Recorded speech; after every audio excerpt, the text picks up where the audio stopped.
الحمد لله نحمده ونستعينه ونستغفره ونعوذ بالله من شرور أنفسنا ومن سيئات أعمالنا من يهده الله فلا مضل له ومن يضلله فلا هادي له وأشهد أن لا إله إلا الله وحده لا شريك له وأشهد أن محمدا صلى الله عليه وسلم عبده ورسوله يا أيها الذين آمنوا اتقوا الله حق تقاته ولا تموتون إلا وأنتم مسلمون يا أيها الناس اتقوا ربكم الذي خلقكم يا أيها الذين قولوا قولا سديدا يصلح لكم أعمالكم ويغفر لكم ذنوبكم ومن يطع الله ورسوله فقد فاز فوزا عظيما ألا إن أصدق الكلام كلام الله وخير الهدي هدي محمد صلى الله عليه وسلم وشر الأمور محدثاتها وكل محدثة بدعة وكل بدعة ضلالة وكل ضلالة في النار. حياكم الله عز وجل en cette soirée du samedi 18 Rabi' al-Awwal 1438 de l'Hégire, correspondant au 17 décembre 2016, dans le cours numéro 34 des trois fondements. Donc, si vous vous rappelez bien, nous étions en train de parler des 6 piliers de la foi. Et on était arrivé au 6e pilier. Croire au destin, yani favorable ou défavorable. Et on s'est arrêté exactement au 4e. Quand on a commencé à donner des dalils sur le destin et que c'était pas une chose de hasard et que tout était écrit avec sagesse, avec justice. Si vous vous rappelez bien, on avait dit troisièmement, il n'est pas, dans le hadith sahih, un d'entre vous sans que sa place ne soit déjà réservée au paradis ou en enfer. Un homme parmi les personnes présentes dit alors, devons-nous délaisser nos actes au messager d'Allah? Il répondit non, agissez car la voie de chacun sera facilitée. Donc, celui que Allah Azza wa Jal sait de lui qu'il va aller au paradis, il va lui faciliter la voie du paradis. Et celui qui ne veut pas le paradis, il veut aller en enfer, Allah Azza wa Jal sait de lui qu'il va aller en enfer, donc il lui facilite la voie de l'enfer. Allah Ta'ala dit dans le Coran, فَأَمَّا مَنْ أَعْطَى وَاتَّقَى وَصَدَّقَ بِالْحُسْنَى فَسَنُيَسِّرُهُ لِلْيُسْرَى سورة الليل وَأَمَّا مَنْ بَخِلَ وَاسْتَغْنَى وَكَذَّبَ بِالْحُسْنَى فَسَنُيَسِّرُهُ لِلْعُسْرَى. C'est-à-dire celui qui donne et craint Allah Azza wa Jal et déclare véridique la ilaha illallah, nous lui faciliterons la voie au plus grand bonheur. Et quant à celui qui est avare et ne veut pas adorer Allah subhanahu wa ta'ala et traite de mensonge la ilaha illallah, celui-là, nous lui faciliterons donc la voie à la plus grande difficulté. La voie qui... Maintenant, donc ça, c'était une révision. On était à troisièmement. Il reste trois autres, disons, preuves, bi'idhnillahi ta'ala. Alors, quatrièmement, on va dire, Cheikh Ibn Uthaymin, rahimahullah ta'ala, dit, Allah Azza wa Jalla a ordonné aux serviteurs d'accomplir certaines choses et lui en a interdit d'autres, sans lui imposer plus que ce qu'il ne peut supporter. Je répète, Allah Azza wa Jalla a ordonné aux serviteurs d'accompagner certaines choses et d'accomplir certaines choses et lui en a interdit d'autres, sans lui imposer plus que ce qu'il ne peut supporter. Allah Ta'ala dit dans le Coran, At-Taghabun 16, فَاتَّقُوا اللَّهَ مَا اسْتَطَعْتُمْ وَاسْمَعُوا وَأَطِيعُوا وَأَنْفِقُوا خَيْرًا لِأَنفُسِكُمْ. Craignez Allah Azza wa Jal, donc autant que vous pouvez. Écoutez, obéissez, faites largesse, ce sera bien, un bien pour vous. Donc, le témoin c'est quoi ici? C'est craignez Allah Azza wa Jal autant que vous pouvez. Pas plus que vous ne pouvez. Autant que vous pouvez. Et il a dit aussi, Baqara 286, La yukallifu Allahu nafsan illa wus'aha. Allah n'impose à aucune âme une charge supérieure à sa capacité. C'est pas possible qu'une personne ne puisse pas faire une chose et que Allah Azza wa Jalla lui dise cette chose, Yawm al-Qiyamah. Ça n'existe pas, ça, alhamdulillah. Et encore, ce qu'il faut savoir, c'est que tout ce que Allah Ta'ala nous a imposé de faire, avant de nous l'imposer et de nous enjoindre de le faire, il a su qu'on pouvait le faire. Parce qu'il nous a créé, il sait. C'est comme toi, tu as 2 garçons, tu sais que celui-là, il peut faire telle telle chose, et le deuxième, il ne peut pas faire. Tu le connais très bien. Celui-là, tu ne l'as pas créé, c'est seulement ton enfant. Qu'en est-il celui qui t'a créé? Comment se fait-il qu'il ne sache pas, yani, c'est quoi ta capacité, bi'idhnillah subhanahu wa ta'ala. Cheikh Ibn Uthaymin dit, rahimahullah ta'ala, or, si l'être humain était contraint de ses actes, donc ici on est en train de répondre à ceux qui disent que l'être humain est contraint de faire ce qu'il fait. Si l'être humain était contraint de ses actes, ce serait lui imposer une charge dont il ne pourrait se défaire, ce qui est une aberration. C'est pourquoi, lorsqu'une personne commet un acte de désobéissance par ignorance, oubli ou sous la contrainte, aucun péché ne lui est compté car elle est excusée. Non, quand une personne fait un acte, même de désobéissance, si c'est par oubli, ou par contrainte, ou par jahl, elle est excusée. Non. Si par contre, elle le fait en sachant que cette chose c'est haram, et sciemment, délibérément, sans aucune contrainte, elle aura un péché. Cinquièmement, le destin d'Allah Azza wa Jal est un secret scellé, dont on ne prend connaissance qu'après sa réalisation. Le destin, ce qui est prédestiné sur la tablette préservée de Lawh al-Mahfouz, personne ne le connaît, même pas le prophète alayhi salam, même pas les anges. Donc, on le saura quand? On le saura après avoir fait ce qu'on fait. Quand on fait l'acte, ensuite on sait que donc cette chose était écrite. Car si elle n'était pas écrite, on n'aurait pas pu la faire. On n'aurait pas pu faire cette chose. Cheikh Ibn Uthaymin rahimahullah ta'ala dit, or, la volonté du serviteur pour les actes qu'il désire accomplir précède ces derniers. Ceux qui disent que le serviteur n'a pas de volonté. Tout ce qu'il fait, comme disait Jabriya, tout ce qu'il fait, il est contraint de le faire. Il dit ici, la volonté du serviteur pour les actes qu'il désire accomplir précède ces derniers, précède les actes. Avant de faire la chose, on décide, je fais ou je ne fais pas. Donc ma volonté précède mes actes.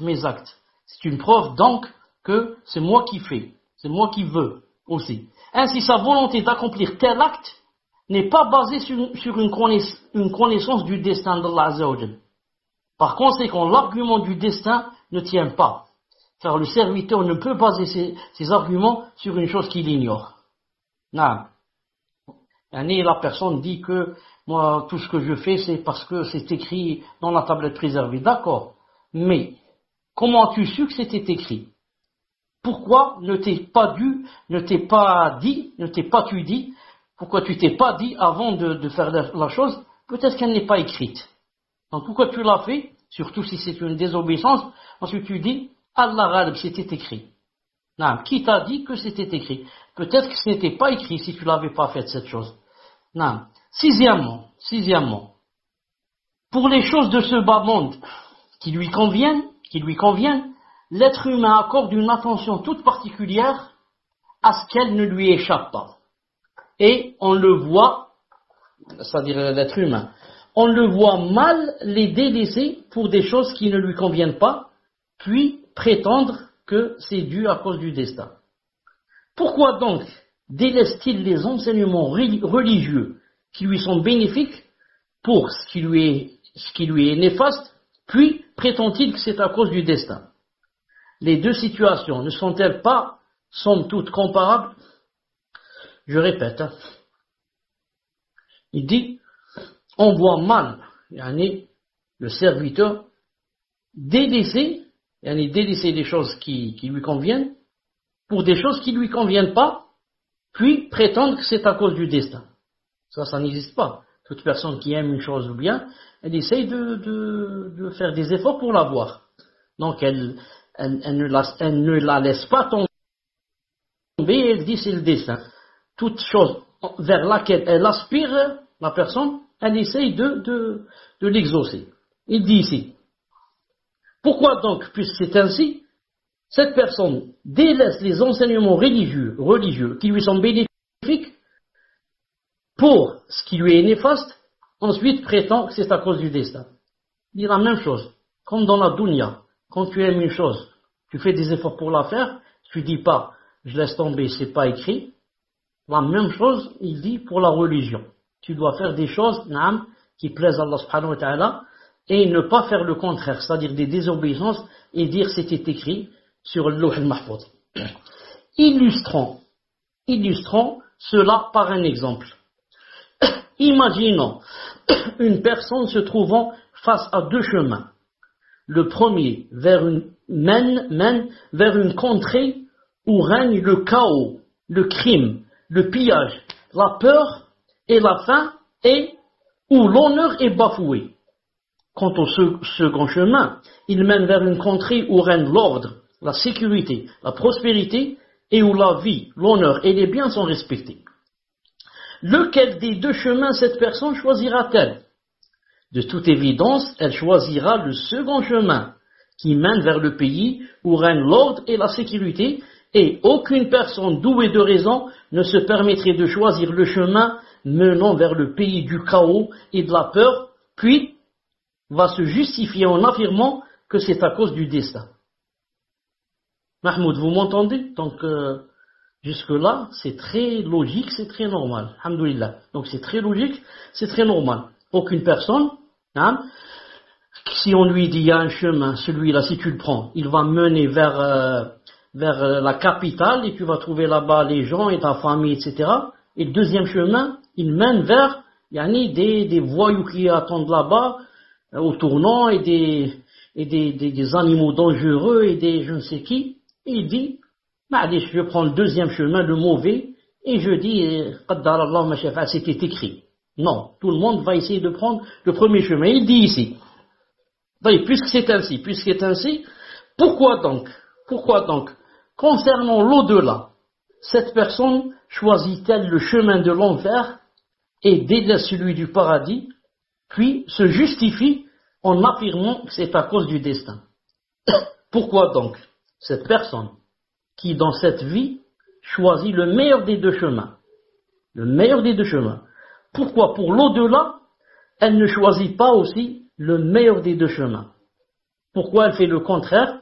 Elle choisit le chemin de Iblis, le chemin de la désobéissance, le chemin qui mène vers l'enfer, le chemin qui attire le courroux d'Allah subhanahu wa ta'ala. Et si tu lui dis pourquoi, il te dit c'est le destin. C'était écrit. Qaddar Allah, je peux rien faire, c'était écrit. Prenons un autre exemple, Cheikh dit, rahimahullah ta'ala. On demande au malade de se soigner en prenant des médicaments dont il n'a pas envie. On lui interdit certains aliments qui pourraient lui être néfastes et il les délaisse, bien qu'il les désire ardemment. Tout ceci pourquoi? Afin de guérir et de se rétablir. Et on le voit mal refuser de prendre ses médicaments ou se nourrir sciemment d'aliments qui lui sont néfastes, puis prétendre que c'est à cause du destin.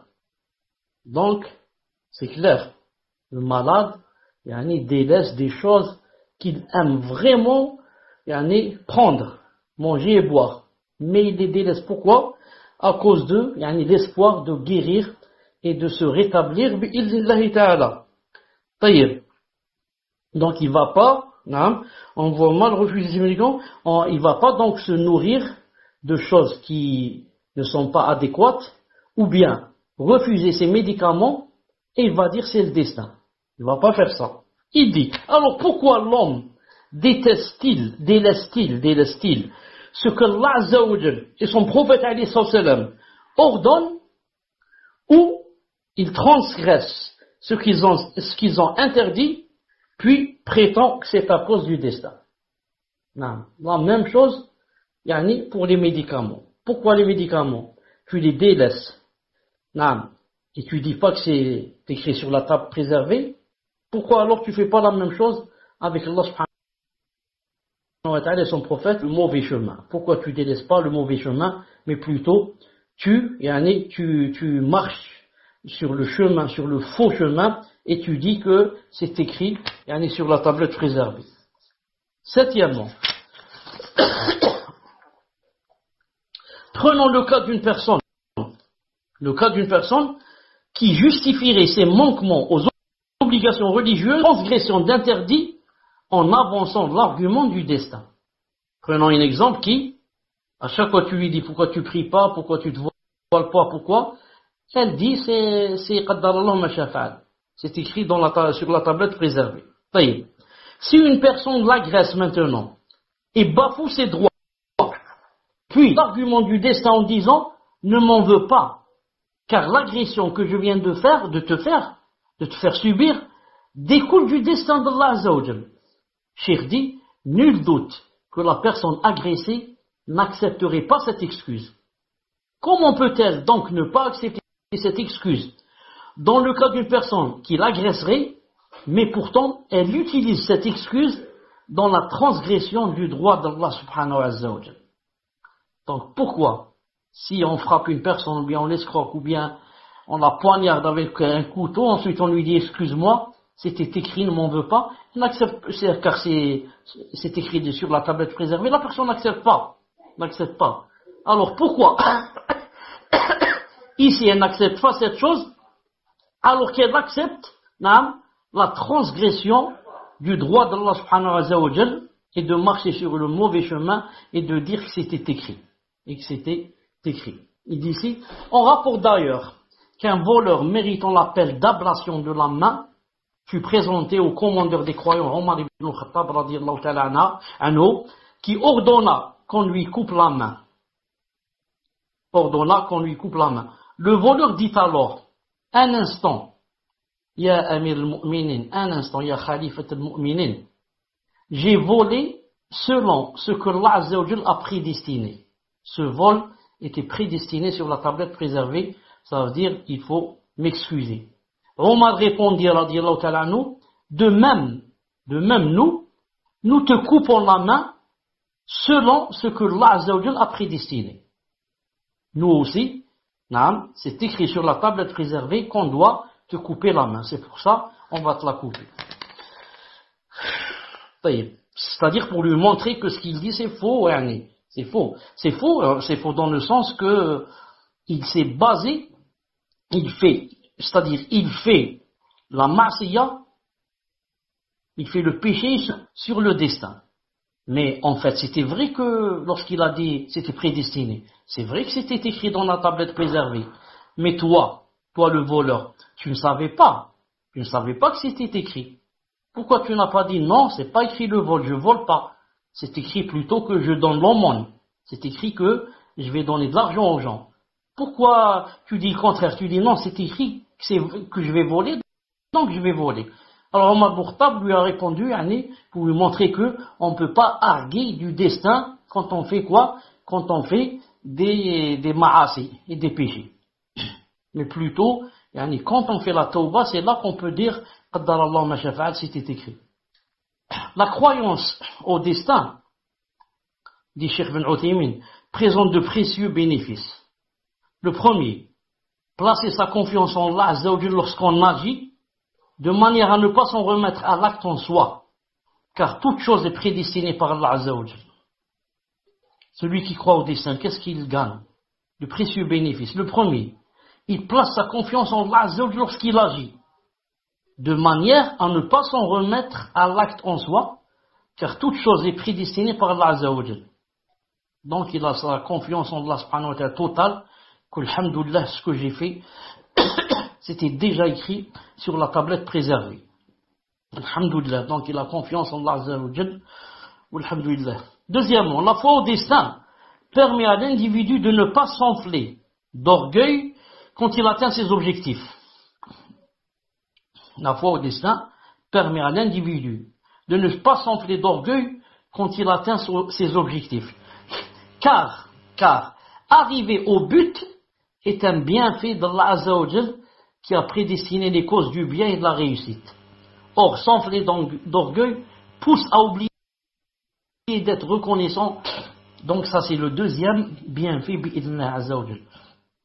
Que celui qui croit au destin, quand il fait par exemple une adoration, il jeûne par exemple lundi, ou là il fait qiyam layl, ou là, il ne va pas s'enfler d'orgueil. Pourquoi? Il sait que c'était déjà écrit sur la tablette préservée. Et Allah Azza wa Jal l'a aidé. Donc, voilà, ça fait 50 000 ans avant de créer les cieux et la terre, c'était écrit qu'il allait donner cet argent, ou bien prier, ou bien. Il ne va pas s'enfler d'orgueil. Troisièmement, ça donne la quiétude et la sérénité de l'âme. Ça donne la quiétude et la sérénité de l'âme, le fait de croire au destin. C'est-à-dire la quiétude et la sérénité de l'âme concernant le destin subi. Ainsi, le musulman ne se tourmente pas pour un désir non satisfait ou pour un problème qu'il atteint. En effet, tout cela fait partie du destin d'Allah Azza wa Jal, le possesseur des cieux et de la terre. Or, ce destin est inéluctable, comme a dit Allah subhanahu azza wa jal.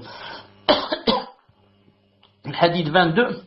ما أصاب من مصيبة في الأرض ولا في السماء ولا في أنفسكم إلا في كتاب من قبل أن نبرأها إن ذلك على الله يسير. نعم. لكي لا تأسوا على ما فاتكم ولا تفرحوا بما أتاكم والله لا يحب كل مختال فخور. Nul malheur n'atteint la terre ni vos personnes qui ne soit enregistré dans un livre, la tablette préservée, avant que nous ne l'ayons créé. Et cela est certes facile à Allah Azza wa Jal. Donc le croyant, alhamdoulilah, si un malheur le touche, il dit ce verset, il dit, donc il n'y a pas un malheur qui n'était pas déjà enregistré sur la tablette préservée. Donc ça devait arriver, ce malheur, donc je n'ai que l'alternative de patienter jusqu'à ce qu'Allah Azza wa Jal refoule de moi ce malheur bi'idhna ta'ala. La suite de ce verset, il a dit, afin que vous ne vous tourmentiez pas au sujet de ce qui vous a échappé, ni n'exultiez, c'est-à-dire grande joie, pour ce qui vous a donné. Et Allah n'aime point tout présomptueux, plein de glorieux. Donc je répète, le fait que tu saches que tout est écrit sur la tablette préservée, tout cela, afin que, quand quelque chose arrive, tu ne te tourmentes pas au sujet de ce qui t'a échappé. Tu voulais avoir une chose, tu l'as pas eu. Hein, tu avais une grande aspiration à tel et tel projet, ça n'a pas marché. Donc, afin que tu ne sois pas tourmenté au sujet de ce qui t'a échappé. Pour que tu dises, Qaddarallahu ma shafa'a. C'était écrit sur la tablette préservée. Moi, je crois au destin. Et le contraire. Maintenant, si tu viens d'avoir ce que tu voulais, naam, et la chose à laquelle tu as aspiré, afin qu'il dit ici, ni que tu te remplisses de joie pour ce qu'il t'a donné. Naam. Ça veut dire que tu dis que c'était déjà dans la tablette préservée. C'est un bienfait d'Allah subhanahu wa ta'ala. C'est pas moi qui ai attiré ce bienfait. Naam. Il vient d'Allah subhanahu wa ta'ala. 50 000 ans avant de créer les cieux et la terre, c'était écrit que cette chose allait m'arriver, cette belle chose, cette bonne chose. Alhamdulillah, alhamdulillah. Et Allah n'aime point tout présomptueux, plein de glorieux. Donc on va voir en s'est arrêté. Le prophète alayhi salam a dit, non, le prophète alayhi salam, attendez, je reviens là, où est-ce que j'ai été? Non. Le prophète alayhi salam a dit, la condition ou bien l'affaire du croyant est étonnante. En effet, quelle que soit la situation, il en résulte un bien. Et l'on ne trouve cela que chez le croyant. Si un événement réjouissant se produit, il remercie Allah subhanahu wa ta'ala. Et c'est un bien pour lui. Et si en revanche un malheur le frappe, il patiente. Et c'est aussi un bien pour lui. Donc, comme a dit alayhi salam, la condition du croyant est étonnante, c'est toujours un bien. Dans les deux cas. Dans le cas où il a un bonheur, et dans le cas où il a un malheur. Dans les deux cas, c'est masha'Allah. Mais c'est juste pour qui? Seulement pour le croyant. Seulement pour le croyant. Donc le croyant, si maintenant de la situation résulte un bien, qu'est-ce qu'il va dire? Si c'est quelque chose qui le réjouit, c'est pas moi, ça vient pas de moi, ça vient d'Allah subhanahu wa ta'ala. Ça vient de sa grâce, c'est bien fait, de sa rahma. Alhamdulillah ya Rab, ça vient pas de moi. Moi je ne vaux rien, je ne vaux rien. Comment se fait-il que j'ai toutes ces choses? C'est Allah ta'ala qui me les a données. Et, alhamdulillah, en faisant cela, c'est un grand bien pour toi. car tu as reconnu que ça vient d'Allah et que tu n'es rien, que tu ne vaux rien. Donc ça, c'est déjà un grand bien. Et la deuxième des choses, c'est le contraire. Si c'est un malheur qui te frappe, qu'est-ce qu'il y a? Il y a la patience. Qaddarallahu ma shafa'al. Inna lillahi wa inna ilayhi raji'un. Lahumma ajirni fi musibati wa akhlif li khayran minha. Et comme ça. Non, il patiente. Et le fait de patienter, c'est aussi un bien pour lui, bi'idhnillah subhanahu wa ta'ala. Donc, contrairement, il a dit tout ça, c'est seulement pour le croyant. Contrairement à cela, celui qui n'est pas mécroyant, s'il a quoi? S'il a quelque chose qui le réjouit, qu'est-ce qu'il dit? C'est moi le fort, c'est moi l'intelligent, c'est moi le riche, c'est moi ceci, c'est moi cela. Et commence à s'enfler d'orgueil. Jamais il ne dit, cette ni'ma vient d'Allah subhanahu wa ta'ala, jamais. Ça, si c'est un bien. Et si c'est un mal, qu'est-ce qu'il fait? Au lieu de patienter comme le croyant, qu'est-ce qu'il fait? Donc, ou bien il insulte Allah subhanahu wa ta'ala, ou bien il va faire des crimes, ou bien il se suicide, ou bien il fait le muhim, tout ce qui attire la colère d'Allah subhanahu wa ta'ala. Deux sectes, dit Cheikh Ibn Uthaymin rahimahullah ta'ala, se sont égarés concernant la croyance au destin. La première secte est celle des Jabriya, qui affirment que le serviteur agit sous la contrainte et qu'il n'a aucune volonté ni capacité propre. Et la deuxième, vous savez, c'est celle des Qadariya, on va voir ça, Qadariya, qui disent que c'était pas écrit. Toute chose qui nous arrive, c'était pas écrit dans la tablette préservée. C'est nous qui l'avons faite. Donc la première s'appelle les Jabrites. Qu'est-ce qu'ils affirment? Que tout ce qu'on fait, on le fait sous la contrainte. Et que la personne n'a aucune volonté ni capacité. Non. Tout ça, tu le fais sous la contrainte.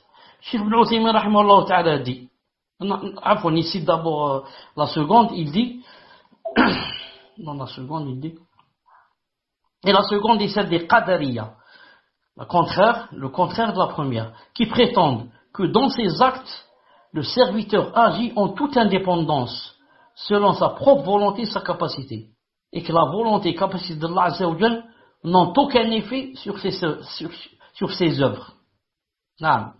Ils disent, ils les appellent Qadariya parce qu'ils renient le Qadar. Ils disent non, c'est pas écrit. Tout ce que fait la personne, ça dépend d'elle. Ça dépend de la personne elle-même et de sa capacité. Et la volonté d'Allah ou la capacité d'Allah n'a rien à voir avec ce que fait le serviteur. Cheikh dit, la réfutation des propos de la première secte, le Jabriya, qui dit que tout ce qu'on fait sous la contrainte, il dit, se fera par les textes religieux et par l'expérience. Awal, du point de vue religieux. On va prouver à ceux-là quoi? On va leur prouver que ce n'est pas vrai. C'est-à-dire, on va prouver au Jabriya que le serviteur n'agit pas sous la contrainte, mais qu'il a une volonté, une capacité propre à lui, bi'idhnillah azza wa jal. Takwir, dans le Takwir 29, Allah Ta'ala dit, وَمَا تَشَاءُونَ إِلَّا أَنْ يَشَاءَ اللَّهُ رَبُّ الْعَالَمِينَ. وَمَا تَشَاءُونَ إِلَّا أَنْ يَشَاءَ اللَّهُ رَبُّ الْعَالَمِينَ. Mais vous ne pouvez vouloir que si Allah veut, lui, le Seigneur de l'univers. Que si Allah Azza wa Jal veut, le Seigneur de l'univers. Une seconde.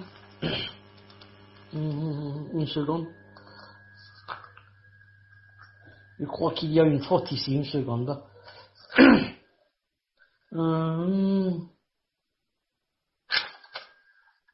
C'est pas celui-là le verset qu'il fallait citer. Une seconde.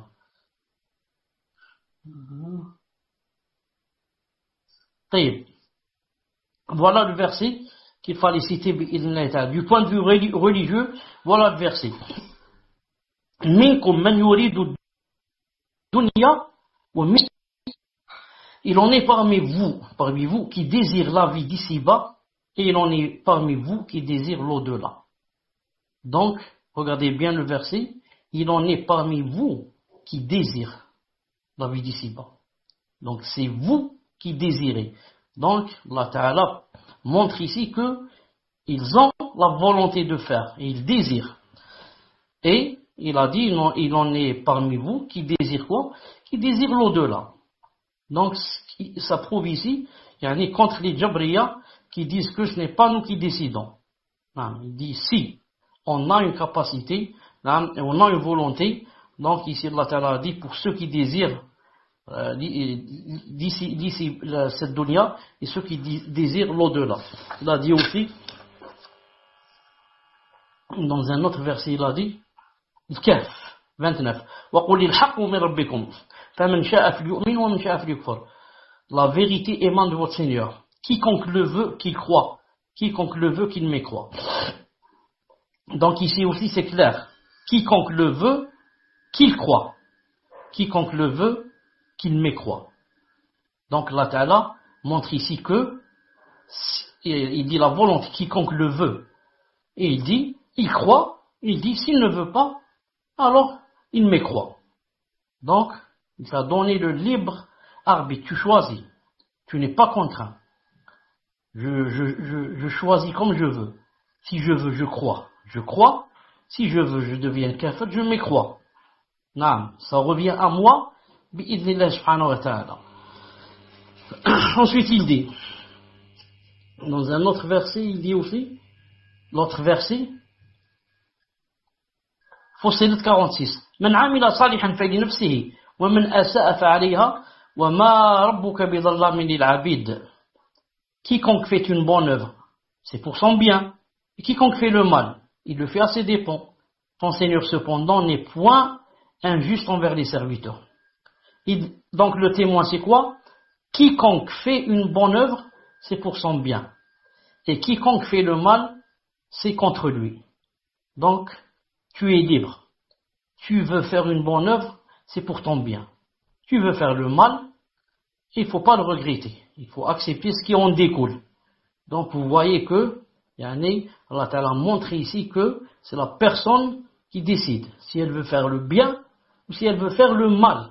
Entre parenthèses, bien sûr, si elle veut faire le bien, Allah, elle ne peut pas le faire sans l'aide de Allah subhanahu wa ta'ala. Ensuite, il dit, ça c'est du point de vue religieux. Maintenant, du point de vue de l'expérience,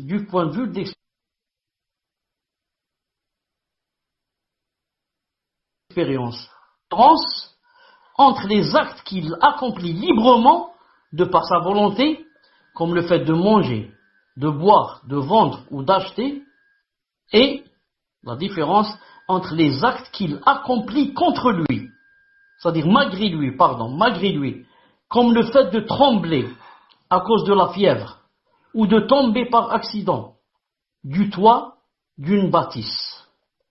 Dans le premier cas où c'est lui qui veut manger, boire, etc., l'individu accomplit son acte par choix et par volonté, sans contrainte aucune, alors que dans le second cas, où il tremble, ou bien il tombe par accident du haut d'une bâtisse, dans le deuxième cas, il n'a rien fait par choix.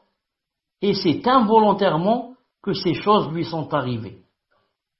Donc, on a réfuté maintenant les propos de qui? Les propos de l'Jabriya, qui disent qu'on est contraint. Ce n'est pas nous qui faisons les choses. Non. Tout ce qu'on fait, on est contraint de le faire. Il y a ces versets qu'on a cités, et beaucoup d'autres versets, des hadiths bien sûr qu'on n'a pas cités, qui montrent que c'est la personne qui a choisi. Comme Allah Ta'ala dit dans le Coran, وَهَدَيْنَهُ النَّجْدَيْنِ. Il a dit aussi وَهَدَيْنَهُ السَّبِيلِ إِمَّا شَاكِرًا وَإِمَّا كَفُورًا. Il a dit, on lui a montré les deux voies. On l'a guidé vers les deux voies. Ensuite, c'est la personne qui choisit. La preuve, je suis maintenant assis, je choisis ce que je veux faire. Je veux aller à la mosquée, je veux aller au bar, comme je veux. La mosquée se trouve à 200 mètres, le bar il se trouve en ville à 1 kilomètre. Je choisis où je veux, je peux même. Donc, je ne suis pas contraint. C'est moi qui choisis. La même chose, je choisis ce que je veux manger, je choisis ce que je veux boire, je choisis comment je m'habille, je choisis ce que je dis, les paroles que je dis, je choisis avec qui me marier, je choisis où habiter, et comme ça. C'est moi qui choisis, je suis libre entre faire le bien ou bien faire le mal. Tout ça, c'est pour réfuter les propos des Jabrites. Maintenant, on va refuter les propos de la seconde secte, le Qadariya. Ceux qui disent que quoi? Qui disent que, c'est-à-dire le contraire du Jabriya. Et ceci va se faire par les textes religieux et par la raison. Premièrement, on va leur dire du point de vue du texte religieux. Ceux qui disent Qadariya, ils disent il n'y a pas de Qadar. C'est pas écrit, hein? C'est pas écrit. Alors on va leur dire, Allah Ta'ala, Azza wa Jal, a créé toute créature et toute chose, Allah Azza wa Jal a créé toute chose, et toute chose n'a lieu que selon sa volonté. Tout le monde est d'accord pour dire cela. Aucune chose ne peut avoir lieu sans la volonté d'Allah Azza wa Jal. Si Allah ne veut pas, par exemple, qu'une chose se produise, est-ce qu'elle peut se produire? C'est pas possible. Car si tu dis oui, qu'est-ce que ça veut dire? Ça veut dire que Allah Ta'ala ne commande pas donc l'univers. Il veut pas que telle chose se produise et elle s'est produite. Il veut pas que une bombe éclate et elle a éclaté. Il veut pas que la pluie tombe et la pluie est tombée. Il veut pas que cette personne aille vers cet endroit et la personne y va. Donc c'est pas lui qui commande l'univers. Donc il se passe sur cet univers des choses que Allah Ta'ala ne commande pas. Donc ça, c'est impossible. Toute chose n'a lieu que selon la volonté d'Allah Azza wa Jal. Or Allah Azza wa Jal a clarifié dans son livre que les actes des serviteurs ont lieu conformément à sa volonté. Conformément à sa volonté. Il a dit par exemple, Baqara 253, تلك الرسل فضلنا بعضهم على بعض منهم من كلم الله ورفع بعضهم درجات وأتينا عيسى ابن مريم البينات وأيدناه بروح القدس ولو شاء الله écoutez ici c'est ça le témoin ولو شاء الله ما اقتتل الذين من بعدهم من بعد ما جاءتهم البينات ولكن اختلفوا فمنهم من آمن ومنهم من كفر. Voilà le deuxième témoin. ولو شاء الله ما اقتتلوا ولكن الله يفعل ما يريد. Parmi ces messagers, nous avons favorisé certains par rapport à d'autres. Il en est à qui Allah Azza wa Jalla a parlé, comme Moussa alayhi salam. Il en a élevé d'autres en grade. À Jésus, Isa, fils de Marie, nous avons apporté des preuves et l'avons fortifié par le Saint-Esprit. Et si Allah Ta'ala, écoutez bien, et si Allah Azza wa Jalla avait voulu, les gens qui vinrent après eux, après les messagers, ne se seraient pas entretués. Je répète, et si Allah avait voulu, ces gens-là ne se seraient pas entretués. Ça veut dire, s'ils se sont entretués, c'est par la volonté d'Allah. S'il avait voulu qu'ils ne s'entretuent pas, il ne l'auraient pas fait. Après que les preuves leur furent venues, mais ils se sont opposés, les uns restèrent croyants, les autres furent infidèles. Encore une fois, si Allah avait voulu, ils ne se seraient pas entretués. Si Allah Ta'ala avait voulu, ils ne se seraient pas entretués. Aucune chose ne peut se passer sans la volonté d'Allah. Mais pourquoi Allah Ta'ala les a laissés entretués? Réponse, mais Allah fait ce qu'il veut. C'est son, quoi? C'est son univers. C'est son univers.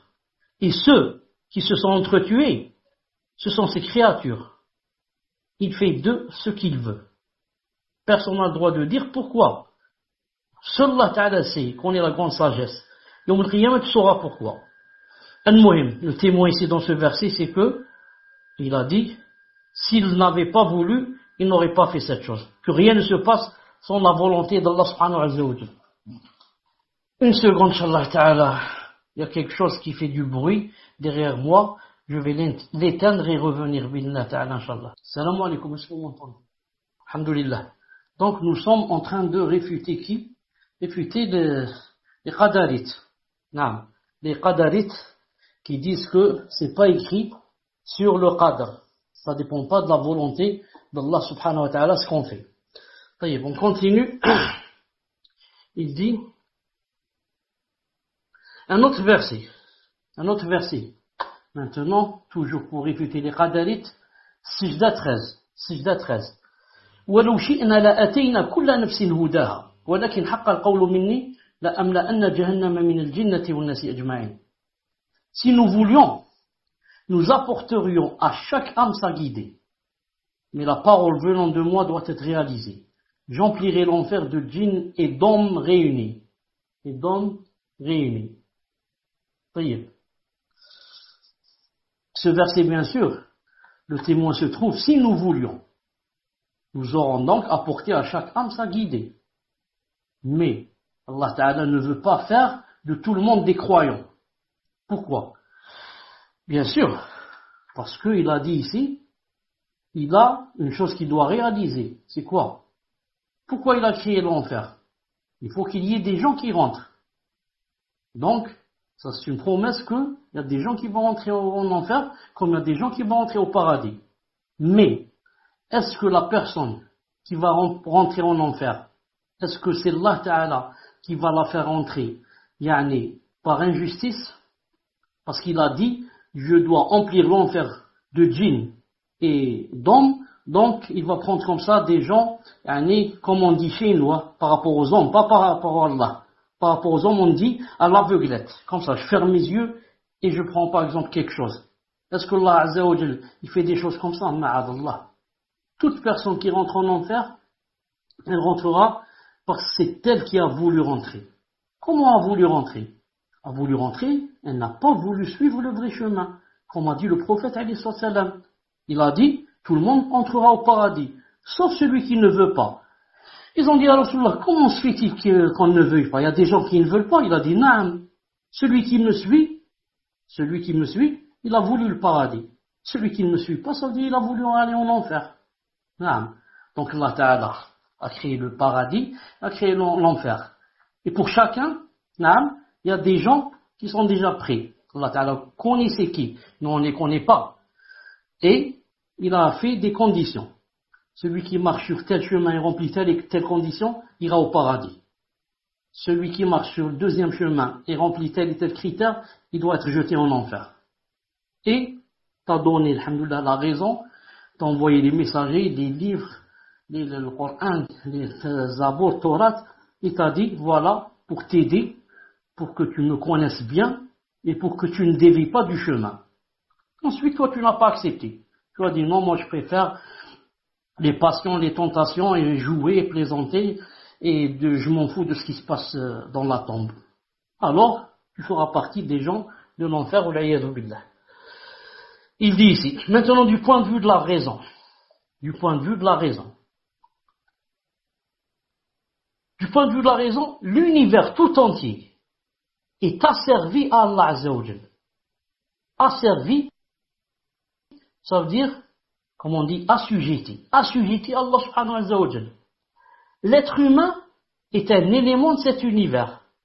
Il est donc par conséquent aussi asservi à Allah Azza wa Jal. Je répète, c'est très raisonnable.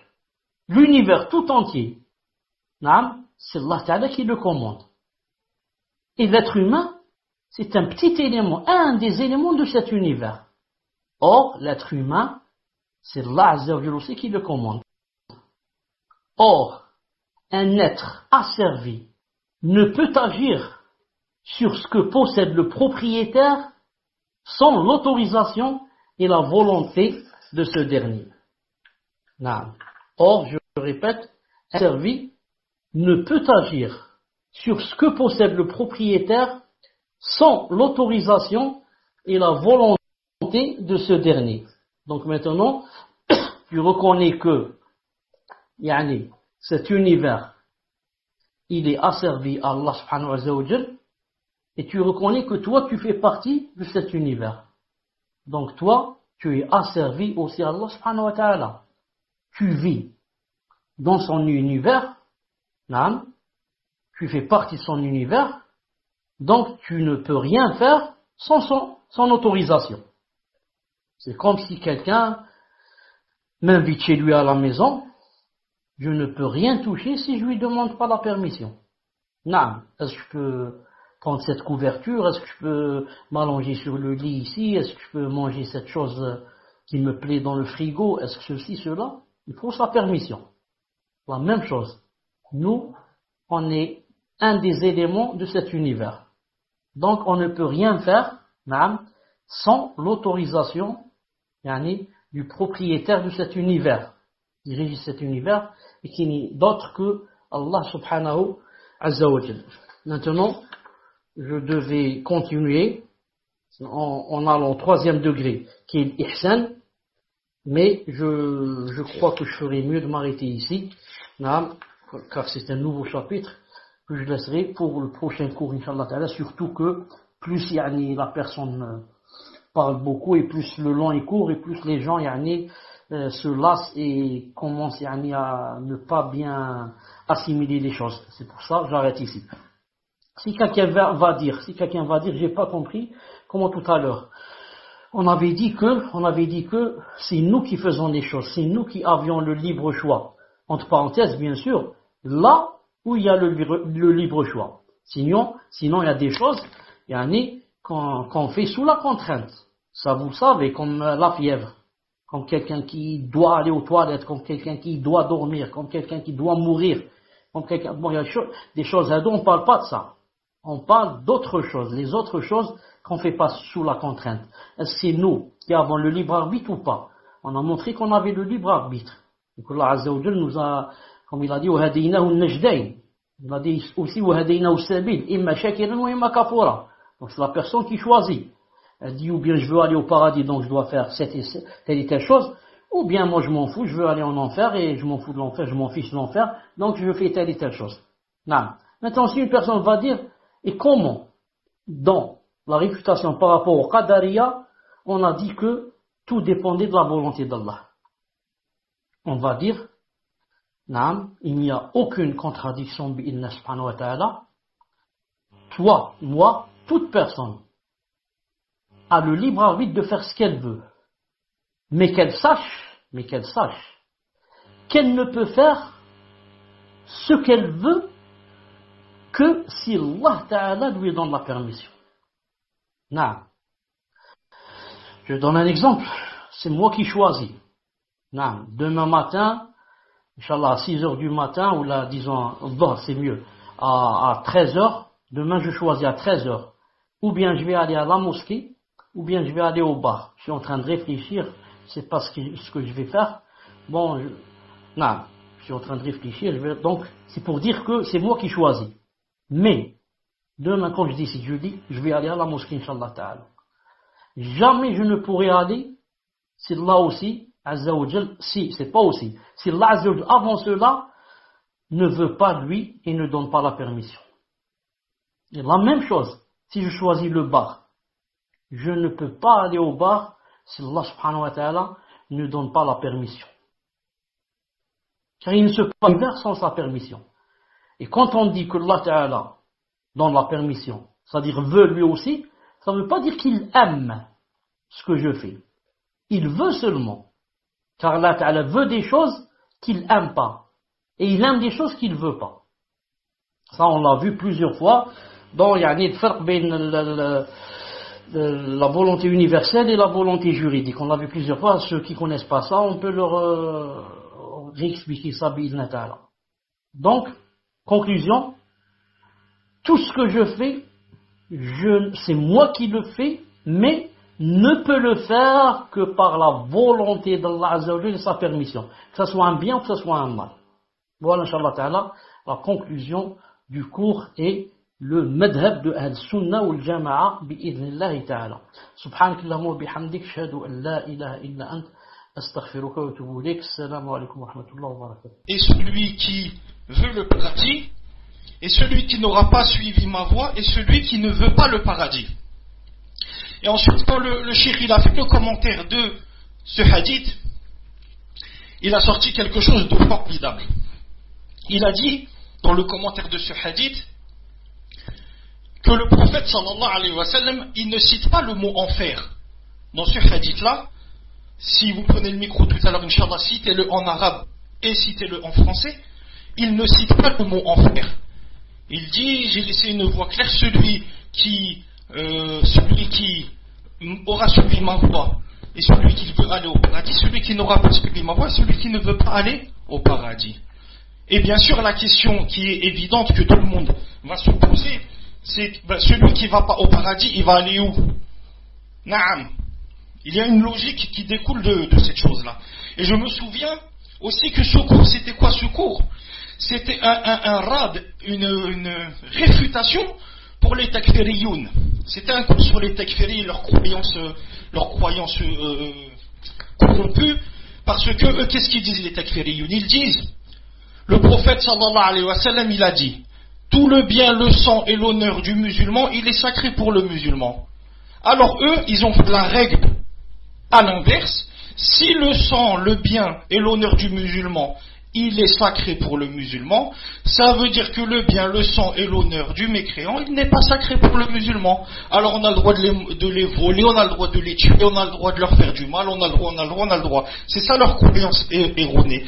Et le cheikh, pour les contrecarrer, pour prouver que ce n'est pas parce que le prophète sallallahu alayhi wa sallam il dit une chose d'une manière, s'il n'a pas dit que ça veut dire que son contraire il est automatiquement valable. Et parmi les preuves qu'il a données, il a cité le hadith que vous avez cité, celui qui aura suivi ma voie et celui qui veut y aller dans le paradis, celui qui n'a pas suivi ma voie et celui qui ne veut pas y aller dans le paradis. Alors moi, ce qui m'a un petit peu troublé, elle est là ma question par rapport à votre cours d'aujourd'hui, ce qui m'a un petit peu troublé, c'est pas le fait que vous avez utilisé ce hadith pour prouver qu'il y a une volonté de la personne. Mais c'est le fait que, comment dirais-je, c'est le fait que vous avez utilisé le mot enfer. Ou sinon, j'ai mal compris qu'est-ce que vous avez voulu dire dans le contraire de cette chose-là. Wallahu a'lam. Barakallahu fikum, cheikh. J'aimerais un éclaircissement sur ce point-là pour m'enlever cette ambiguïté que j'ai dans mon cœur. Barakallahu fikum.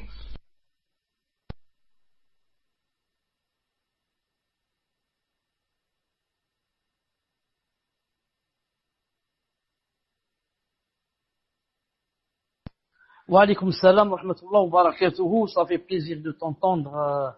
Ça fait longtemps que on n'a pas entendu ta voix. Alhamdoulilah, lirak bkhair. Naam. Et puisque tu as posé un petit problème et que tu veux que je te réponde, comme on dit en arabe, on dit al-jawab far' at-tasawwur. Al-jawab far' at-tasawwur. C'est-à-dire que il faudrait que je conçoive ce que tu as voulu dire pour que je puisse répondre. Et moi, pour dire la vérité, je n'ai pas encore conçu ce que tu as voulu dire. Sauf que j'ai compris, bien sûr, que le prophète alayhi salam n'a pas employé ici l'enfer. Je suis d'accord avec toi. Mais je crois que tu as dit que toi aussi tu es d'accord que, bien sûr, celui qui lui désobéit ira en enfer.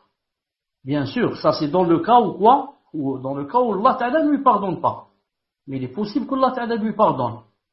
Sauf bien sûr s'il meurt en kufr. S'il meurt comme mouchrik kafir, il n'y a pas de problème. Mais si c'est un musulman croyant qui n'a pas obéi à certaines choses, et si Allah subhanahu wa ta'ala veut lui pardonner directement, il lui pardonne. S'il ne veut pas, il peut le purifier d'abord en enfer et ensuite le rentrer au paradis. Alhamdulillah. Vous avez répondu à la question. Alhamdulillah. Alhamdulillah. Donc, je dis aux autres, est-ce que vous avez des questions? Sinon, moi, je dois répondre à une question, car j'ai aussi une question de quelqu'un qui m'a posé, ça fait une semaine là, au frère Mahmoud, et je lui avais promis de répondre comme ça en direct. Taïb, tfadlal. C'est quoi la première question, Mahmoud?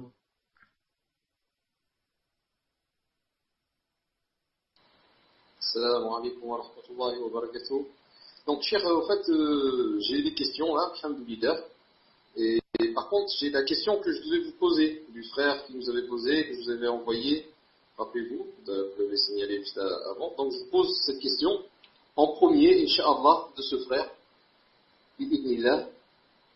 Donc le frère demande, alors, Afwan, je retrouve la question, voilà.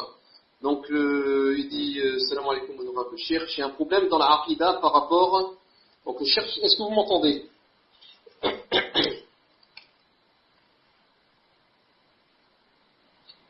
مرحبا بك يا أخي أبو مروان. Alhamdulillah, cher. Donc J'ai un problème dans la Aqidah par rapport au destin et aux invocations. Vous avez donné l'explication dans le cours numéro 27 sur les 3 fondements, le cas d'un homme qui faisait des doigts pour avoir une maison et qu'Allah Azzawajal ne lui donnait pas, par exemple, car Allah Azzawajal, sait que si la personne obtient cette maison, elle brûlera. Je réponds, bien sûr que Allah subhanahu wa ta'ala, puisque c'est lui qui le décide. Ne peut-il pas donner à cet homme, c'est-à-dire est-ce qu'Allah Azzawajal ne peut pas donner à cet homme sa maison et ensuite la protéger du feu, puisque c'est lui qui décide de tout et que rien ne se passe sans son autorisation.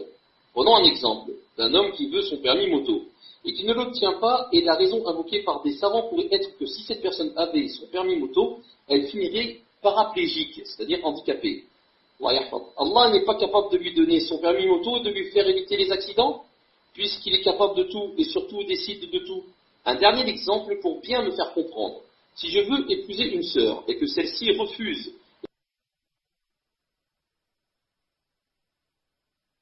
et que l'on me dit que cette femme aurait été pas capable de faire en sorte que cette femme ne soit pas une fitna, c'est bon, vous entendez? Donc Allah n'est pas capable de faire en sorte que cette femme ne soit pas une fitna pour moi, soit Allah décide de tout et capable de tout, alors j'ai rien compris. Il y a des choses que Allah ne peut empêcher, alors que c'est lui qui décide de tout. C'est lui qui décide de tout, alors dire qu'il n'accorde pas à son serviteur une chose pour le préserver est illogique, puisque c'est lui qui décide du tenant et des aboutissants de chaque chose. Je ne veux pas vous mettre dans la difficulté, honorable cher, mais dans vos questions-réponses, il n'y a que des questions sur le mariage, et rarement des questions pointues sur le cours en question. Barakallahu fiik, qu'Allah vous protège. Fadal ya Cheikh, wa jazakallahu khayran. Alaykoum salam wa rahmatullah. Donc vous voyez bien que, vous les auditeurs, ou là, les élèves, qu'il vous a critiqué, peut-être sans le vouloir. Mais il a dit que vos questions, la plupart, c'est sur le mariage, c'est tout. Il a dit, vous ne posez jamais des questions pointues sur la aqidah, etc. Il a dit, wahda. Deuxièmement, la personne dit que, lorsqu'elle dit que, dire qu'il n'accorde pas à son serviteur une chose pour le préserver est illogique. Je dis, lui, il a déjà parlé de aqidah. Non. Et la aqidah, ce qu'il faut savoir, c'est que elle ne repose pas sur la logique. Elle repose sur l'iman bil ghaib. Croire, en des choses surtout invisibles. Non. Croire au paradis, à l'enfer, à la balance, ceci, cela, tout ça c'est aqidah. Donc c'est pas une question de logique. Mais malish. Donc, d'abord, je réponds quand il a dit que il y a des choses que Allah Ta'ala ne peut empêcher, comme ça il dit. Alors c'est lui qui décide de tout. Soit Allah décide de tout et est capable de tout, ou alors j'ai rien compris. Donc, il dit comment se fait-il que si je veux par exemple une maison, je fais des doigts pour que Allah Ta'ala me donne une maison, ensuite il ne me la donne pas. Quand je dis pourquoi, on me dit que Allah Ta'ala savait que cette maison, si tu l'avais eue par exemple, elle aurait pris feu et tu serais mort brûlé. Alors même si tu ne serais pas mort, tu serais brûlé au 3e degré. Donc Allah Ta'ala t'a voulu du bien et il a éloigné de toi cette maison, tu ne l'as pas achetée. Alors lui il dit ici, puisque Allah Ta'ala c'est lui qui décide tout. Pourquoi il ne me donne pas la maison et en même temps éloigne de moi le feu? Il me donne la maison et décide qu'il n'y ait pas le feu. Bon alors maintenant s'il me donne la maison et le feu doit avoir lieu, donc c'est pas Allah subhanahu wa ta'ala qui commande. Comme ça à peu près il veut dire. Et bien sûr, lui, ça veut pas dire qu'il atteste ça. Mais il dit si on dit comme ça, ça doit donner ça comme logique. Et il cite aussi le cas de la moto. Je fais des doigts pour que Allah Ta'ala me donne la moto. Ensuite, s'il ne la donne pas, je demande au savant, il me dit parce que Allah Ta'ala savait que tu allais faire un accident avec. Donc, il ne te l'a pas donné. Et le frère dit, il peut me la donner et en même temps faire de sorte, écrire sur la tablette préservée, que je ne fasse pas d'accident. Pourquoi Allah Ta'ala ne me donne pas les deux? Et la moto, et il éloigne de moi l'accident. Et troisième exemple, il dit, La même chose, si je veux par exemple marier avec une femme, par exemple, qui, par exemple, qui remplit les conditions, par exemple, il dit, une seconde, il dit, et maintenant si Allah subhanahu wa ta'ala ne me la donne pas, hein, il dit parce que je sais que cette personne, yani, cette femme, si tu étais marié avec elle, ça aurait donné des fitna, etc., une source de fitna pour toi. Alors, alhamdoulilah, que, yani, je te l'ai enlevé, comme ça, tu te maries pas avec elle. Donc, c'est pour ton bien, bi'idna ta'ala. La personne dit, pourquoi Allah subhanahu wa ta'ala ne me donne pas en même temps cette sœur avec laquelle je veux me marier, et en même temps, bi'idna ta'ala, il fait de sorte qu'elle ne soit pas une source de fitna. Il fait de sorte qu'elle soit une source de joie et de bonheur. C'est lui qui commande. Pourquoi il ne peut pas faire les deux? Maintenant, je voudrais confirmer que vous avez bien compris ce que veut dire le frère. J'entends le 1. Mahmoud, vous avez bien entendu ce que je vais vous avez bien compris ce qu'il a voulu. Alhamdoulilah. Donc les 4, vous êtes d'accord. Taïb, très bien. Donc moi je vais commencer par lorsqu'il a dit que est-ce que Allah subhanahu wa ta'ala, c'est lui qui décide, ne décide pas, est-ce qu'il se peut que des choses se passent dans cet univers sans sa volonté, etc. Ça bien sûr on l'a vu dans le cours.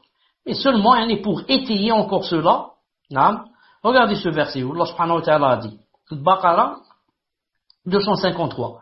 وَلَوْ شَاءَ اللَّهُ مَا اقْتَتَلَ الَّذِينَ مِنْ بَعْدِهِمْ مِنْ بَعْدِ مَا جَاءَتْهُمُ الْبَيِّنَاتُ وَلَكِنِ اخْتَلَفُوا فَمِنْهُمْ مَنْ آمَنَ وَمِنْهُمْ مَنْ كَفَرَ وَلَوْ شَاءَ اللَّهُ مَا اقْتَتَلُوا وَلَكِنَّ اللَّهَ يَفْعَلُ مَا يُرِيدُ. Donc, si Allah avait voulu, les gens qui vinrent après eux ne se seraient pas entretués. Et à la fin du verset, il a dit aussi, si Allah avait voulu, ils ne se seraient pas entretués, mais Allah fait ce qu'il veut. C'est le même verset, je l'ai mis 2 fois, sans le vouloir. Donc ici, le témoin du cours, ici, c'est quoi? C'est, et si Allah avait voulu, ils ne se seraient pas entretués. Donc, s'ils se sont entretués, c'est que parce que Allah Ta'ala a voulu. S'il avait voulu, jamais ils se seraient entretués. Et la même chose, il a dit à la fin, si Allah avait voulu, ils ne seraient pas entretués, mais Allah fait ce qu'il veut. Allah fait ce qu'il veut, ça, c'est personne ne connaît sa sagesse, etc. Dans le même contexte, Allah subhanahu wa ta'ala dit An'am 107. وَلَوْ شَاءَ اللَّهُ مَا أَشْرَكُوا وَمَا جَعَلْنَكَ عَلَيْهِمْ حَفِيظًا وَمَا أَنْتَ عَلَيْهِمْ بِوَكِيلٍ. La même chose, tout à l'heure il parlait de s'entretuer, maintenant il parle du kufr et du shirk. Allah subhanahu wa ta'ala dit, si Allah voulait, il ne serait point associateur. Mais nous ne t'avons pas désigné comme gardien sur eux. Et tu n'es pas leur garant. Ça, ce n'est pas ta fonction, ya Muhammad. Toi, tu es un messager, mais moi je te dis et je t'apprends que si je veux, si Allah voulait, ils ne seraient point associateurs. Ils seraient des croyants. Si je voulais. Mais, s'ils sont associateurs, c'est parce que je le veux aussi. Quand je dis je veux, ça ne veut pas dire que j'aime. Allah aime le contraire, aime qu'ils soient tous croyants. Mais comme j'ai dit tout à l'heure, il veut des choses qu'il n'aime pas. Comme il a voulu la création de Iblis, et il n'aime pas Iblis. Et il aime des choses qu'il ne veut pas. Il aime que Abu Jahl soit croyant. Mais il n'a pas voulu, il n'est pas devenu croyant. Taïb. Ensuite, regardez par exemple ce verset.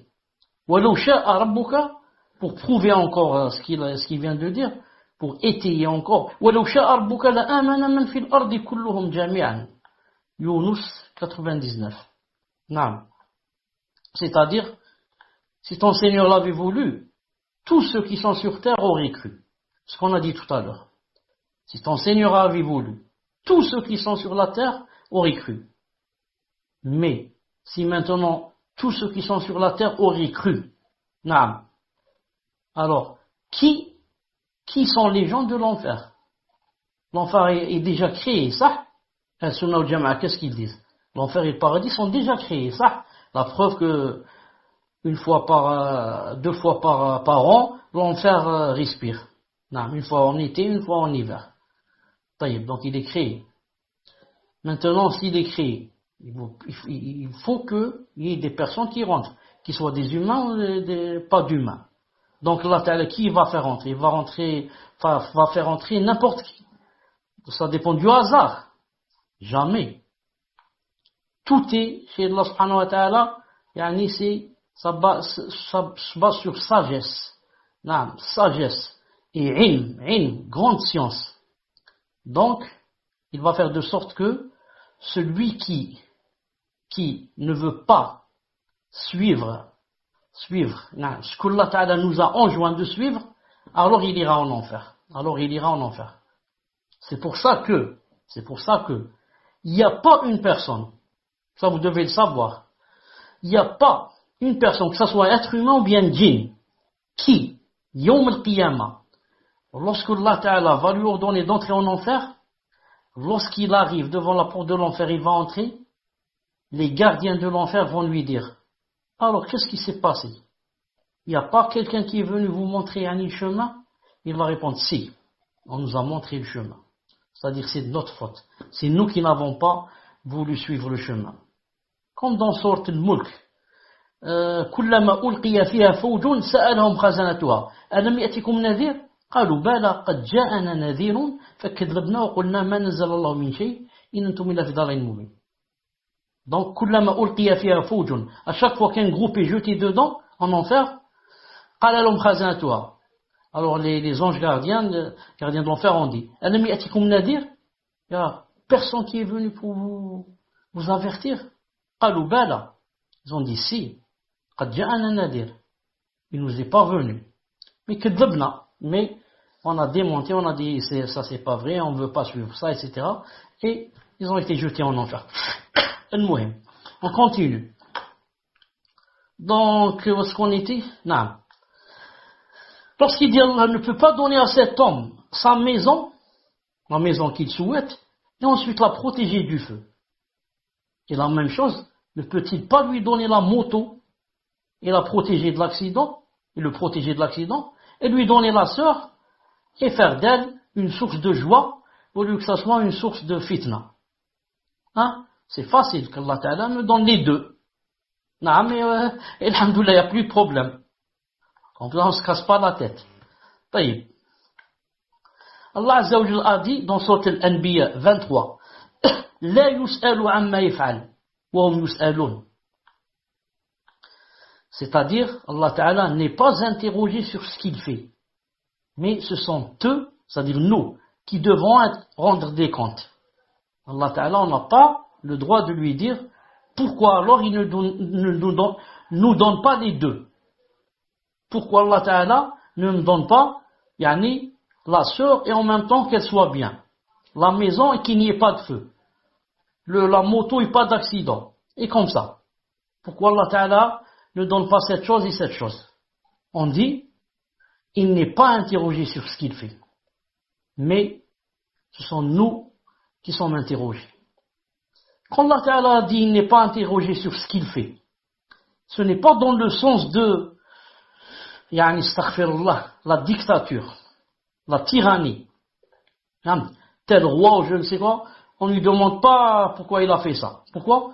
Il fait ce qu'il veut, c'est un tyran, c'est un dictateur. Ma'adallah.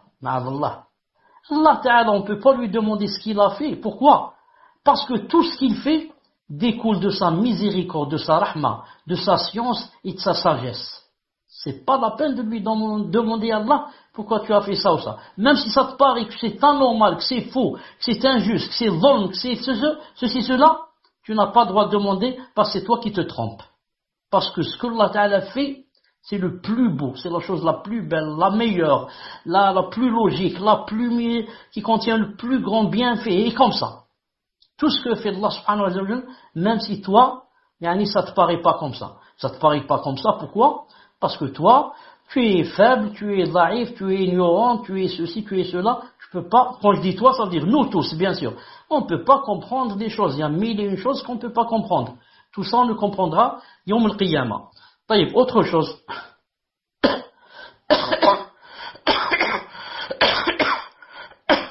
Comme dans ce hadith,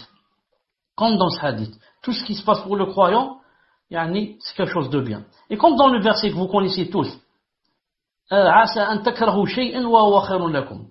Il se peut que vous détestiez quelque chose et que ça soit un bien pour vous. Il se peut que vous aimiez une chose et que ça soit un mal pour vous. Combien de gens, ont cru que telle et telle chose était une chose, masha'Allah. Ils ont couru derrière, je ne sais pas combien qu'ils ont donné et fait d'efforts pour avoir cette chose, et à la fin, ça a prouvé que c'était la chose avec laquelle, ils sont morts, ou là ils sont morts. C'était, ils ont couru vers leur mort.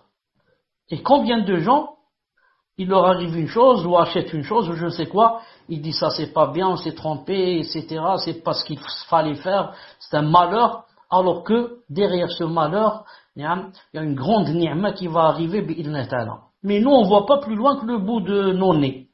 Non, on voit pas plus loin que le bout du nez. Al-Muhim, on continue. Le prophète alayhi salam, qui est la personne la plus aimée par Allah Azza wa Jal, a demandé des choses à Allah Ta'ala et Allah Ta'ala les lui a refusées. Et malgré cela, alayhi salam, il a accepté sans dire Allah aurait pu me donner cette chose. Donc le prophète alayhi salam lui-même, la meilleure créature, la personne la plus rapprochée d'Allah subhanahu wa ta'ala, la plus aimée. Et combien de fois il a demandé des choses et Allah Ta'ala ne lui a pas donné. Il aurait pu dire, ya Allah, au lieu de dire, قدر الله ما شاء فعل, au lieu de dire inna lillahi wa inna ilayhi raji'un, au lieu de dire alhamdulillah ala kulli hal, il aurait pu dire ya Rabbi subhanahu, tu aurais pu me donner cette chose et en même temps enlever le mal qu'elle contient, comme a dit ce frère.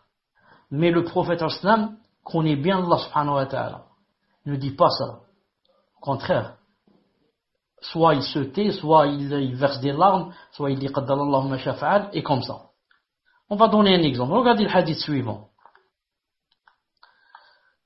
Bon, à chaque fois ça s'affiche deux fois, mais j'en ai une seule fois. Il a dit ajl innaha salatu raghbatin wa rahbatin. Inni sa'altu Allah fiha thalathan fa'atani ithnatayn wa mana'ani wahidatan. Sa'altuhu an la yuhlika ummati bi sanatin fa'ataniha. سألته أن لا يسلط عليهم عدو من غيرهم فأعطانيها وسألته أن لا يذيق بعضهم بأس بعض فمنعنيها. Mishkat 5754, Cheikh Al-Albani dit sahih. Ici il a dit qu'il a demandé trois choses à Allah subhanahu wa ta'ala. Il a dit il m'en a donné deux et il m'a privé de la troisième. La troisième il a dit et je demandais à Allah Azza wa Jal qu'il ne mette pas de dissidence et de fitn entre eux, entre les musulmans. Il m'a refusé. Allah Ta'ala lui a dit non, cette chose doit arriver. Les dissidences entre les musulmans et les fitna, etc., ça doit arriver. Donc, la meilleure créature, Allah Ta'ala lui a refusé. Le prophète alayhi salam aurait pu dire, Ya Allah, c'est toi qui commandes. C'est pas difficile pour toi de ne pas donner de dissidence. Donc, donne-moi les deux choses à la fois. En même temps, il y a les musulmans hadous et en même temps, il n'y a pas de dissidence entre eux. Il y a une convergence au lieu de divergence. Mais, Allah Ta'ala lui a dit non, je ne te donne pas. Autre chose. Inni sta'adhantu fil istighfar li ummi, falam ya'dhanni. Fadama'at ayni rahmatan laha min an-nar. Cheikh Al-Albani, dans Ta'liq ala Ibn Hibban, il a dit sahih numéro 5366.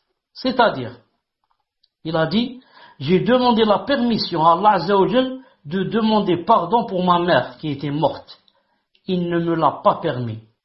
Alors mon œil a larmoyé par miséricorde envers elle pour le feu. Allahu Akbar. Allahu Akbar. Devant sa tombe. Il demande à Allah subhanahu wa ta'ala qu'il lui fasse des doigts de pardon, etc. Allah ta'ala lui dit non, elle est morte en mécréance. Elle est morte en tant que mécréante. Alors, son œil a larmoyé. Pourquoi? Par rahma envers sa mère qui va aller en enfer. Alors, la personne la plus aimée, pourquoi Allah ta'ala lui a pas donné les deux? En même temps sa mère, et en même temps il refoule d'elle le coffre. Et il fait d'elle pour qu'elle soit une croyante, et alhamdoulilah, il n'y aura plus de problème. Ou alors ici, il donne au prophète islam, il lui donne la permission de faire des doigts pour elle. De dire c'est un cas particulier. Celui-là c'est Khalili, c'est mon ami intime. Mais non. Non. Autre chose. Allah Azza wa Jalla a blâmé ceux qui s'interposent à son décret ou bien veulent lui faire des suggestions. Naam. S'interpose. Pourquoi il a fait ceci, pourquoi cela? Encore pire, lui faire des suggestions. Pourquoi Allah, tu n'as pas fait ceci, pourquoi tu n'as pas fait cela? Exemple. Lorsque Allah Ta'ala dit, Sourate An-Nisa, ألم تر إلى الذين قيل لهم كفوا أيديكم 77 وأقيموا الصلاة وآتوا الزكاة فلما كتب عليهم القتال إذا فريق منهم يخشون الناس كخشية الله وشد خشية وقالوا ربنا لما كتبت علينا القتال لولا أخرتنا إلى أجل قريب نجب إلى أجل قريب قل متاع الدنيا قليل والآخرة خير لمن اتقى ولا تظلمون فتيلا. N'as-tu pas vu à Mohammed ceux auxquels on avait dit, abstenez-vous de combattre. Je vous demande seulement d'accomplir la salat et d'acquitter la zakat. Puis, lorsque le combat leur fut prescrit, qu'est-ce qui s'est passé? Voilà qu'une partie d'entre eux se mit à craindre les gens comme on craint Allah Azza wa Jal. Ou même d'une crainte plus forte encore. Et à dire, ô notre Seigneur, pourquoi nous as-tu prescrit le combat? Pourquoi n'as-tu pas reporté cela un peu plus tard? Dis-leur à Mohammed, la jouissance d'ici-bas est éphémère. Éphémère, ça veut dire ça passe vite, comme on dit, fugace. Mais la vie future est meilleure pour quiconque qui est pieux. Donc ici, il y a des gens qui disent, on veut le djihad, on veut le djihad, on veut le djihad. Allah Ta'ala leur dit, c'est pas le moment. Priez seulement, et faites la zakat, et après on verra. Et quand Allah Ta'ala a prescrit le djihad, ils ont commencé à craindre l'ennemi, au point où certains l'ont craint plus que, d'une façon très forte, plus qu'on doit le craindre. Et même que certains ont dit, ô notre Seigneur, pourquoi nous as-tu prescrit le combat? Donc maintenant, on s'interpose, alors qu'eux, ils cherchaient le combat. Plus grave, des suggestions. Pourquoi n'as-tu pas reporté cela un peu plus tard? Donc maintenant, on demande à Allah subhanahu wa ta'ala, astaghfirullah, de rendre des comptes. Taïb, autre chose. Si Allah Azza wa Jal donnait à toute personne ce qu'elle voulait, alors comment Allah Azza wa Jal éprouverait les gens par le mal? Alors il n'y aurait que le bien. Cette personne qui a posé la question, Allah Ta'ala lui donne la belle maison et il n'y a pas de mal, il n'y a pas de feu. Ensuite il lui donne la moto et aucun accident. Et lui donne la sœur une source de joie, et comme ça il donne à tout le monde comme ça, et donc il n'y a jamais de mal, il n'y a jamais d'épreuve, et il n'y a jamais de fitna, donc c'est le paradis sur terre. Alors que le hadith a bien dit que c'était l'enfer par rapport au paradis. Il a dit, c'est pas le paradis, il a dit c'est une prison. Non, c'est une prison, ce bas monde. Et dans le prison, tu peux avoir tout ce que tu veux. Tu n'as que le minimum. Non. Allah subhanahu wa ta'ala dit dans le Coran, Ankabut 2, أحسب الناس أن يتركوا أن يقولوا آمنا وهم لا يفتنون? Est-ce que les gens pensent qu'on va les laisser dire nous croyons sans les éprouver? Est-ce que les gens pensent que on va les laisser dire nous sommes croyants sans les éprouver? Est-ce que vous pensez, vous qui m'écoutez, vous pensez que tu dis moi la ilaha illallah Muhammad Rasulullah, ensuite il n'y a pas d'épreuve? Tout le monde peut dire la ilaha illallah Muhammad Rasulullah. C'est une phrase très simple. 6 ou 7 mots elle contient. Mais Allah Ta'ala veut te mettre à l'épreuve. Est-ce que tu acceptes ce qui va en découler ou tu n'acceptes pas? Ce qui va en découler, c'est des fitnas.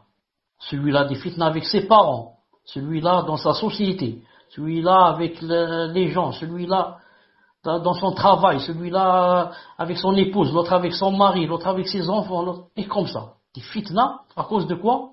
À cause de, tu as dit, la ilaha illallah Muhammadur Rasulullah.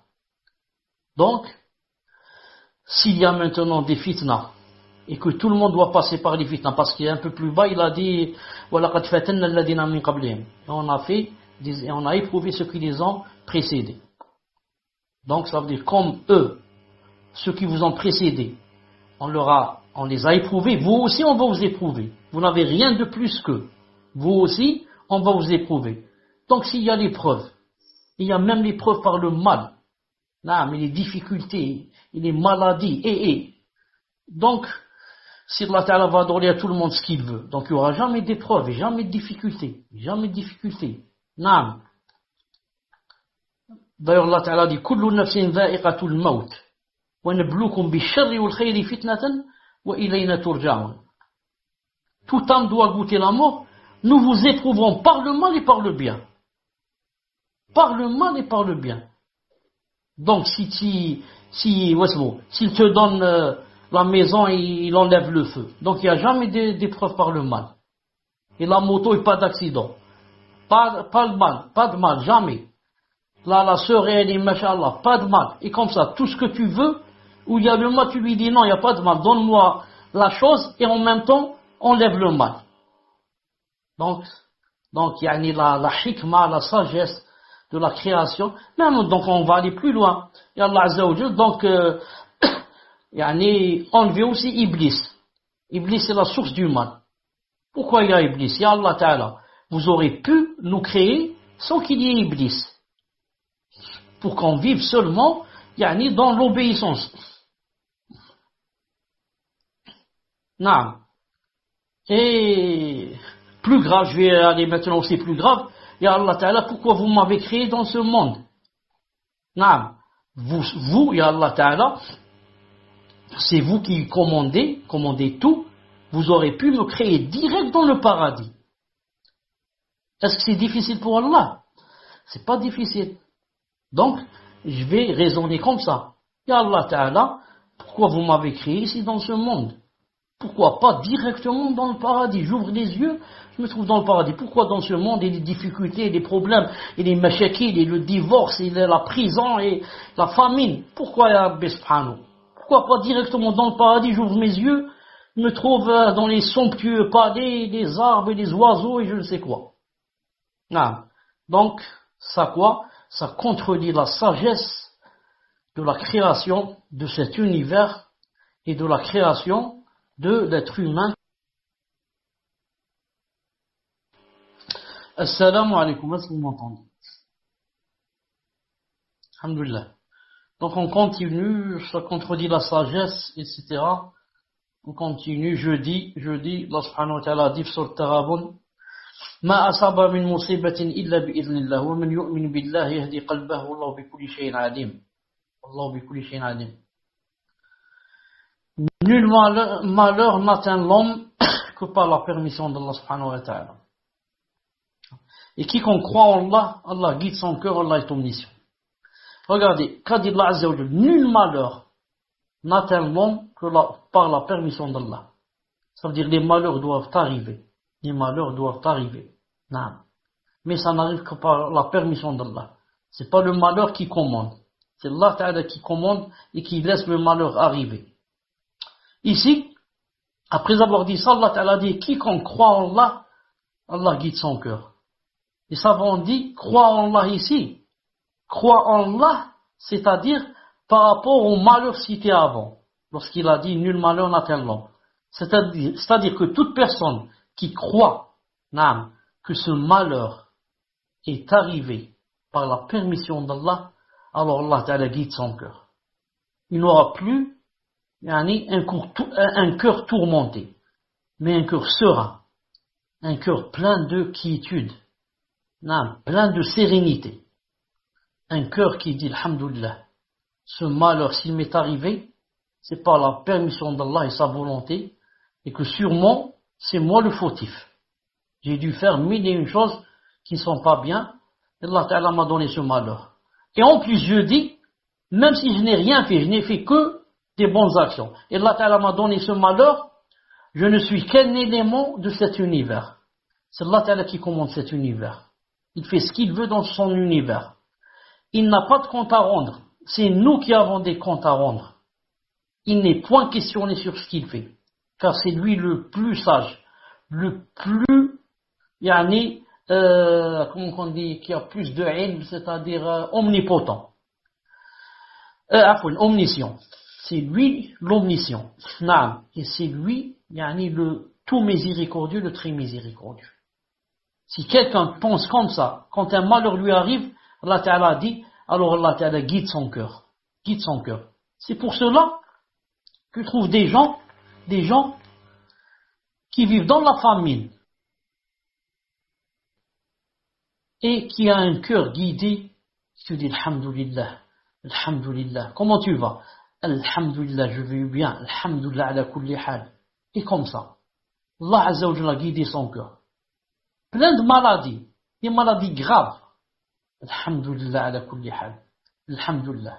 Naam. Subhanallah. Qu'est-ce qui s'est passé? Allah Ta'ala a guidé son cœur. Il a su que ce malheur venait d'Allah subhanahu wa ta'ala et il a accepté. Allah Ta'ala l'a récompensé en guidant son cœur. Et quand Allah Ta'ala guide ton cœur, qu'est-ce qui va se passer? Il va se passer que ce malheur va s'alléger. Tu vas le sentir très léger. Alors que c'est quelque chose de grave qui t'a atteint. Mais, alhamdulillah, Allah Ta'ala, a allégé ce malheur en élargissant ta poitrine, en faisant descendre la sekina dans ton cœur, alhamdulillah. Ni'ma min Allah. Regardez le kafir. Une petite fièvre, naam, et c'est quoi? Et c'est la grande panique. Et c'est, la grande angoisse.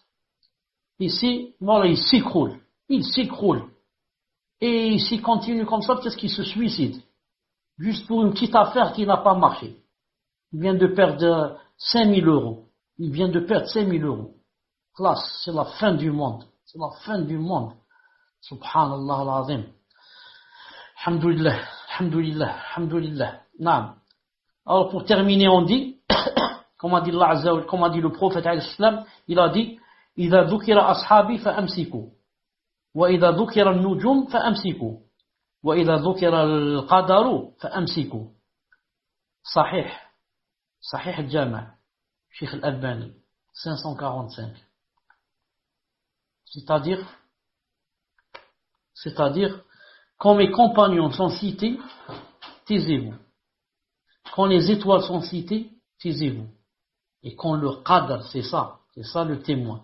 Quand le qadr est cité, tais-toi, ne parle pas. Comme ça a dit le prophète, sallallahu alayhi wa sallam. J'entends des gens parler sur le qadr ou là, tais-toi. J'entends les gens parler sur les compagnons, tais-toi. Bien sûr, si tu peux parler en bien, parle. Si tu entends quelqu'un dire que les compagnons sont des kofars ou là, non, parle, défends, etc. Mais s'il commence à parler contre les compagnons, il y avait des divergences, tais-toi, et si tu peux, lève-toi. T'assois pas avec eux. Si tu n'as pas comment répondre. La même chose. Quand il est question de qadr, mais il y a des complications, il y a des choses que je n'ai pas comprises, ceci, cela. Ne parle pas, sinon tu vas entrer parce que c'est une chose que personne ne peut comprendre. Donc parler dans le destin, c'est quoi? C'est perdre son temps et se remplir de shubuhat. De shubuhat. Je lis ce qu'ont dit les grands savants sur le qadr, mais je ne pose pas des questions qui n'ont pas de réponse. Et j'accepte, alhamdoulilah, et je dis que tout ce qui se passe vient d'Allah subhanahu wa ta'ala, et qu'Allah ta'ala ne me veut que le bien, qu'Allah ta'ala ne me cherche que mon bonheur, et comme ça je vivrai à l'aise, alhamdoulilah, je vivrai heureux, alhamdoulilah. Est-ce que vous m'entendez? Alhamdoulilah. Donc, je dois m'arrêter ici, Inch'Allah ta'ala, surtout que j'ai ici ma mère qui est invitée chez moi, et j'ai assez tardé. Donc, je dois arrêter, bi'idhnillah subhanahu wa ta'ala. On va se rencontrer, Inch'Allah ta'ala, samedi, bi'idhnillah subhanahu wa ta'ala. Je dis subhanakallahumma. Les questions auxquelles j'ai pas répondu, on peut les laisser, Inch'Allah ta'ala, pour le prochain cours. Wassalamu alaikum wa rahmatullahi wa barakatuh.